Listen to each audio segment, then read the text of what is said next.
Companheira Maria, perfeita harmonia entre nós e o Pai.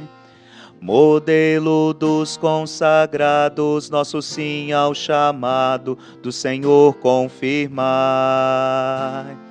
Ave Maria, cheia de graça, plena de raça e beleza, queres com certeza que a vida renasça.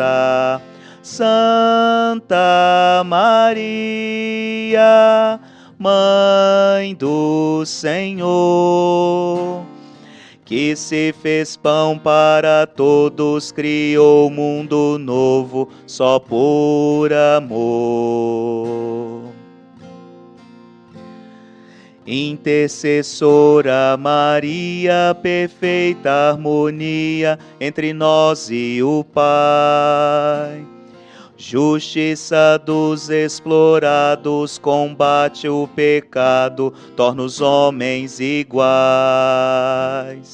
Ave Maria, cheia de graça, plena de raça e beleza, queres com certeza que a vida renasça. Santa Maria, Mãe do Senhor, que se fez pão para todos, criou o mundo novo só por amor. Muito bom dia, meus amados irmãos e irmãs. Começando mais um Comunidade em Oração deste sábado, dia 13 de setembro, dia em que a Teresa Esperandil, a Maria Anália Braga e a Diana Cardoso Detone fazem aniversário. Aqui deixamos o nosso abraço a essas nossas irmãs e a tantos outros que fazem aniversário no dia de hoje. E amanhã, Vera Lúcia Altué e Maria Luísa Bicigo, que fazem aniversário.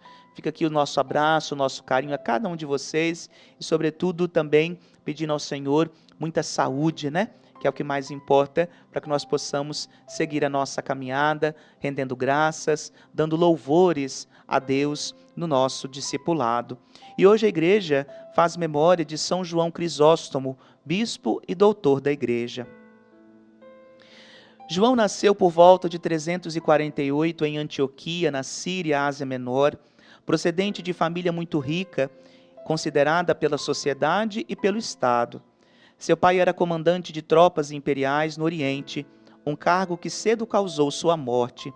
Mas a sua mãe, Antusa, piedosa e caridosa, agora santa, providenciou para o filho ser educado pelos maiores mestres do seu tempo, tanto científicos quanto religiosos, não prejudicando sua formação. O menino, desde pequeno, já demonstrava vocação religiosa, grande inteligência e dons especiais.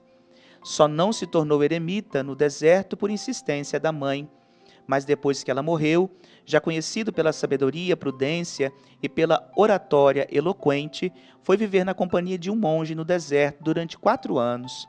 Passou mais 2 retirado numa gruta sozinho, estudando as Sagradas Escrituras, e então considerou-se pronto. Voltou para Antioquia e ordenou-se sacerdote. Sua cidade vivia a efervescência de uma revolta contra o imperador Teodósio I. O povo quebrava estátuas do imperador e de membros de sua família. Teodósio, em troca, agia ferozmente contra tudo e contra todos. Membros do Senado estavam presos, famílias inteiras tinham fugido, e o povo só encontrava consolo nos discursos e pregações de João, chamado por eles de Crisóstomo, isto é, boca de ouro, tanto que foi incumbido de dar à população a notícia do perdão imperial. Alguns anos se passaram, a fama do santo só crescia, e quando morreu o bispo de Constantinopla, João foi eleito para sucedê-lo. Constantinopla era a grande capital do Império Romano, que havia transferido o centro da economia e cultura do mundo de então para a Ásia Menor. Entretanto, para João, era apenas um local onde o clero estava mais preocupado com os poderes e luxos terrenos do que os espirituais. Lá reinavam a ambição, a avareza, a política e a corrupção moral. Como bispo, abandonou então os discursos e dispôs-se a enfrentar a luta e, como consequência, a perseguição.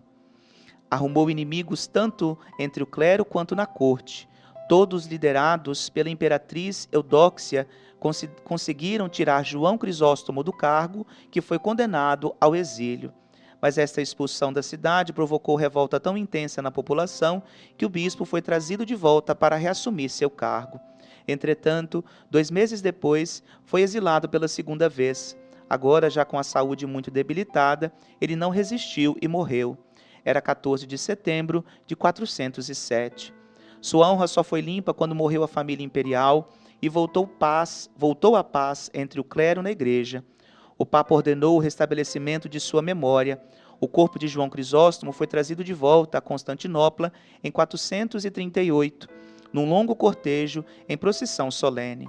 Mais tarde, suas relíquias foram transladadas para Roma, onde repousam no Vaticano. Dos seus numerosos escritos, destaca-se o pequeno livro sobre o sacerdócio, um clássico da espiritualidade monástica. São João Crisóstomo é venerado um dia antes da data de sua morte, em 13 de setembro, com o título de doutor da Igreja, sendo considerado um modelo para os oradores clérigos.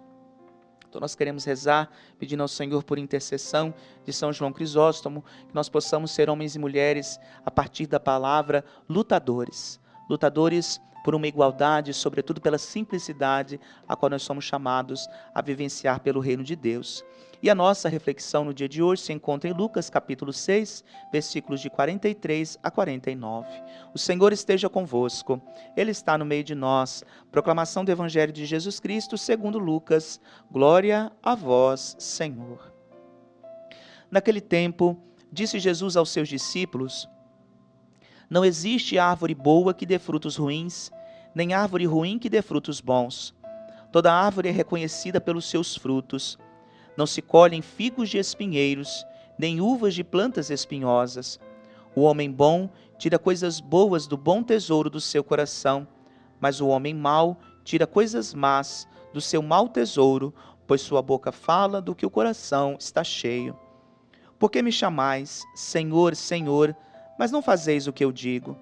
Vou mostrar-vos com quem se parece todo aquele que vem a mim, ouve as minhas palavras e as põe em prática. É semelhante a um homem que construiu uma casa, cavou fundo e colocou o alicerce sobre a rocha. Veio a enchente, a torrente deu contra a casa, mas não conseguiu derrubá-la, porque estava bem construída. Aquele, porém, que ouve e não põe em prática, é semelhante a um homem que construiu uma casa no chão, sem alicerce. A torrente deu contra a casa e ela imediatamente desabou. Foi grande a ruína dessa casa. Palavra da salvação. Glória a vós, Senhor. Construir a casa sobre a rocha, meus amados irmãos e irmãs, é ter claro como nós temos exercitado a nossa fé, sobretudo naquilo que nós temos pretendido construir a partir dela mesma. Não existe, portanto, modo de fazermos com que as coisas aconteçam na nossa vida sem colocarmos como base o próprio Cristo, o próprio Deus na vida da gente. Às vezes nós ansiamos e queremos muitas coisas, sonhamos com muitas coisas. Porém, no entanto, às vezes nós acabamos ficando um tanto quanto decepcionados conosco mesmo.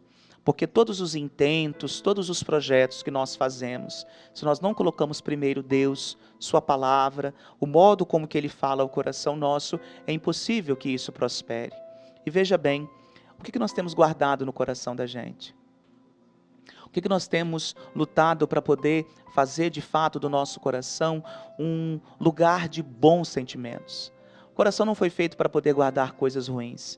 Por isso que aqui nós precisamos ter muito claro do que nós estamos proclamando.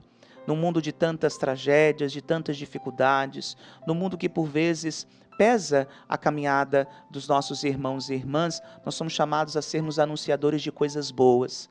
Ontem, inclusive, nós falávamos aqui, quando nós refletimos sobre o amor que nós devemos ter aos inimigos, anteontem nós falávamos sobre isso, e também o modo como que nós devemos ser luz para guiar os outros. Então, primeiro nós deixamos o nosso coração ser transformado pela palavra que ouvimos. Depois, nós nos colocamos no mundo como sinal dessa mesma palavra. Aqui existe, meus amados, aquilo que nós falamos, que é uma conformação à palavra de Deus. Somos aquilo do qual nós nos alimentamos. E se nós nos alimentamos da palavra, é preciso que nós deixemos com que essa palavra produza os frutos que ela deseja produzir ao ser lançada no coração da gente. Não vamos utilizar da seguinte dinâmica: vamos deixar produzir aquilo que nós queremos. Não. O Espírito Santo de Deus deseja produzir em nós tudo aquilo que a força da palavra já possui. Então não vamos limitar a força do amor de Deus para conosco. Deixemos com que esse amor possa cada vez mais frutificar em coisas boas, bonitas, saudáveis e sobretudo em bons frutos para o mundo. É isso. Nós não somos chamados a produzir bons frutos para nós mesmos, mas para os outros. Então que assim possa ser e que nesse dia nós entremos claramente nessa dinâmica para podermos prosseguir a nossa caminhada. E hoje às 16 horas, Padre Roberto Marcelino celebra na comunidade do São Sebastião do Bananal. Padre Oliveira celebra às 5 horas da tarde na comunidade Nossa Senhora Aparecida do Queixadinha. Padre Marcelino às 19 horas celebra na comunidade Sagrada Família do RH. E amanhã, festa da exaltação da Santa Cruz, inicia a inscrição dos casais que coabitam para regularizar a sua situação para o acolhimento de noivos. É só você procurar uma comunidade, a sua comunidade e um agente da pastoral familiar. 7 horas da manhã é Padre Marcelino quem celebra na comunidade matriz. E às 7 horas também eu presido a Eucaristia no Cruzeiro em Alto Santa Rosa, na comunidade Nossa Senhora Aparecida. Todos os anos lá celebramos e coincidiu de cair nesse domingo. Então às 7 horas estaremos lá celebrando no Cruzeiro. Às 8 horas, Padre Oliveira celebra na comunidade Santa Luzia do Bonfim. Às 10h30, ele preside a Eucaristia na comunidade Santo Antônio do Córrego Laje. Às 16h30, eu celebro na comunidade Santa Rita e às 19 horas, Padre Oliveira celebra na comunidade Matriz e eu celebro na comunidade do Verbo Divino às 19 horas. Então fica o convite a você procurar também, é claro, uma comunidade mais próxima de sua casa para você estar nesta comunhão bonita, profunda com os irmãos na vivência comunitária, tá bom? Desejo a você um excelente sábado, um bom domingo, um bom começo de semana. Segunda-feira, com a graça de Deus, estaremos aqui novamente. O Senhor esteja convosco, Ele está no meio de nós. Por intercessão de São João Crisóstomo, abençoe-vos o Deus Todo-Poderoso, o Pai, Filho, Espírito Santo. Amém. Um grande abraço e até segunda. Transformadora Maria, perfeita harmonia entre nós e o Pai. Espelho de competência, afasta a violência, enche o mundo de paz. Ave Maria, cheia de graça, plena de raça e beleza, queres com certeza que a vida renasça. Santa Maria, Mãe do Senhor, que se fez pão para todos, criou um mundo novo só por amor.